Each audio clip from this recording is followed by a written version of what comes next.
ચાલો તો આપણા મોબાઈલમાં આવ્યો છે સેટનો ફોન અને આપણે જવાનું છે બીજી વાડી છે તઈ અને આવી જશે આપણી મોટરસાઇકલ થઈ અને આ આપણે લઈને જવાનું છે.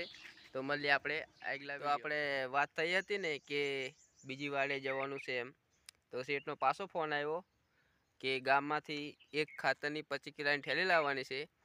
એટલે હું નીકળી ગયો છું ગામ તરફ અને હાઈવે પહોંચ્યો છું કે ભાઈ હજુ. એટલે હવે આપણે પેટ્રોલ પુરાવવાનું છે ગાડીની અંદર, એટલે પેટ્રોલ પંપે જે તેનો પણ થોડોક બ્લોક લેશું અને પછી પેટ્રોલ પુરાવીને જે ગામમાં उड़ते हैं बाज की उड़ान उसे ऊंचे हमारे. આપણે પેટ્રોલ પંપે પહોંચી ગયા છે અને હવે પેટ્રોલ આપણે નીકળી ગયા છે હવે ગામમાંથી અને ખાતર 25 થેલી લઈ લીધું છે નાનું જીરામાં ધોવાનું અને હવે આપણે ગામમાંથી નીકળી ગયા છે જે વાડી જવાની વાત કરી હતી એ વાડી જવા માટે.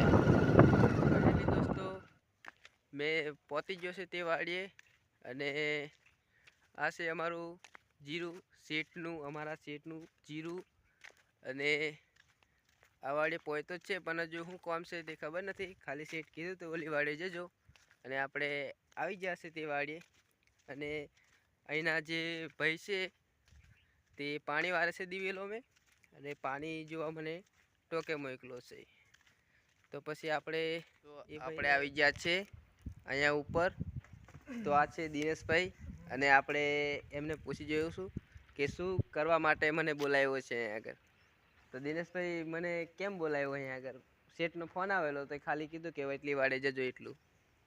તો આપણે આ ટાંકામાં સેવાળ થઈ ગઈ છે હોય અને અંદર દેડકામાં ભરાઈ ગઈ છે બધું. હોય તો બધું સાફ કરવાનું છે આપણે. એવું હતું? મને તો ખાલી એટલું જ કીધેલું કે એટલી વાડે જજો અને ઓલું બતાડશે તને બધું, પણ મને ખબર નથી કે ટોકાની અંદર ઉતરવાનું છે ને બધું સાફ કરવાનો છે આ સેવાળ છે. તો મળીએ હવે અંદર નીચે ઉતર્યા પછી બીજા વિડીયોમાં.